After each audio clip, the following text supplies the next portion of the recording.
Hey everybody, I'm Heather Brown and I just wanted to come make a video and talk to you guys for a few minutes upon the news of our deal with Iran that we knew was coming. That is a terrible deal and we shouldn't be making deals with Iran because we're America and they're Iran and they hate us. And they're not going to follow anything we set up in an agreement anyway. But even if they do, this is going to make it even easier for them to make even more nuclear weapons than what they already have. So, this just kind of got me set off today, and so I wanted to talk about some other stuff that's been going on, like Greece collapsing because their debt's like way over their GDP, China market crashing, the way that the New York Stock Exchange was shut down the next day, which I know Anonymous took responsibility for that.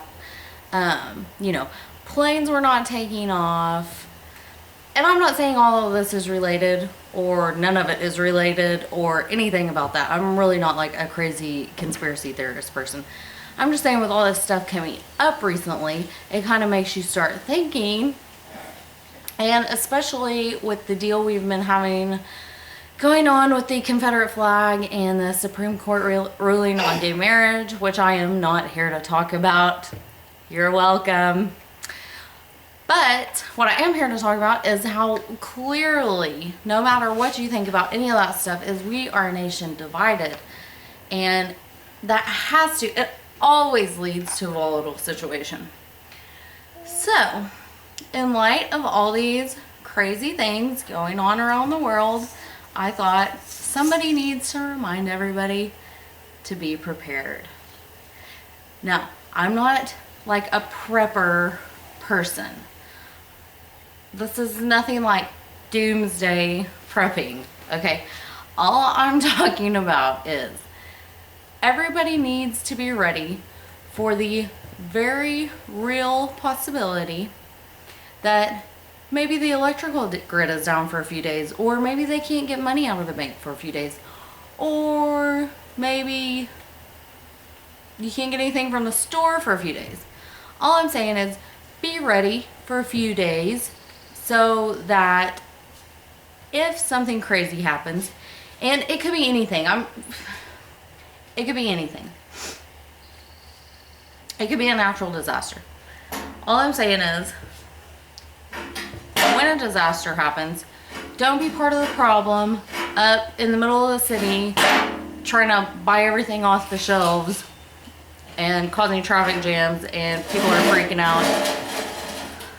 Baby's playing with the wheelbarrow on the ground. All I'm saying is maybe have some toilet paper. That's a good idea. Let's talk about a few things that you could have, just, you know, basics for a few days. Toilet paper.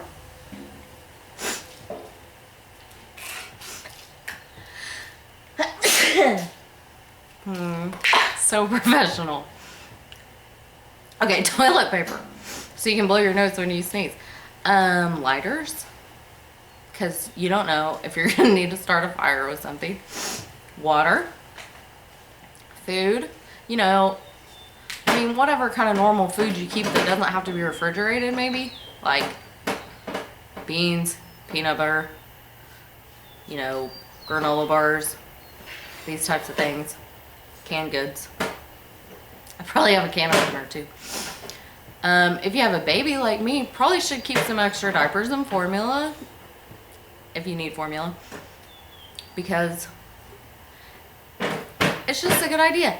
And some cash, because you know, people in Greece, they could get out $67 out of the ATM per day.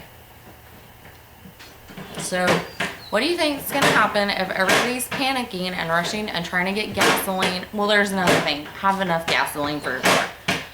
Everybody's rushing around trying to get gasoline, trying to run to the store and buy all the bread and milk, and you can't get your money out of the bank. It's going to be chaotic. So just like have a little extra cash and probably your prescriptions. If you have any prescriptions that you have to have, Like, don't wait until it's the last day before you run out before you go get it filled, okay? So all I'm saying is keep stuff like that handy. Now, the main people, I know there's gonna be two kinds of people if anybody watches this. One's gonna be the people who are like, you are crazy, conspiracy theorist, doomsday prepper, right-wing nut job, and we don't need to worry because Daddy Obama's gonna take care of us.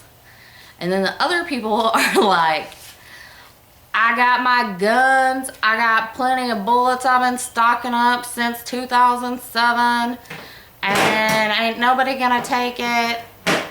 You know, I know how to hunt and fish, I can live off the land, country boys will survive. These are the two kind of people.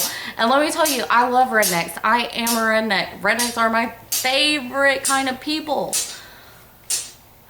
But they're real wrong about this kind of stuff. Because if something super crazy does happen and they think that they're gonna like live off the land, there's not gonna be enough animals to hunt, okay? Because that's gonna be everybody's idea. If the Chinese government comes and invades and tries to take your weapons, or our own government, what are you gonna do? Are you gonna shoot them all? Are you gonna shoot the whole army? No, you're not. So you have to be prepared for things. You gotta be like a little bit more sneaky. And if you're gonna be a prepper, which I'm not, I mean, I would be in trouble in some long-term disaster right now. But if you do want to be one, please don't think that you're going to just like hunt and fish and shoot your way out of problems. That's all like important good things to know. But it doesn't need to be what you're relying on. So have some things stocked up, have some things hidden. Maybe spread some things around if that's how you're going to do it. Anyway, that's all I wanted to say. And this isn't crazy. It's not crazy. It's just common sense to have enough food and supplies in your house that you could survive for a few days. Okay, guys? I love ya. Bye.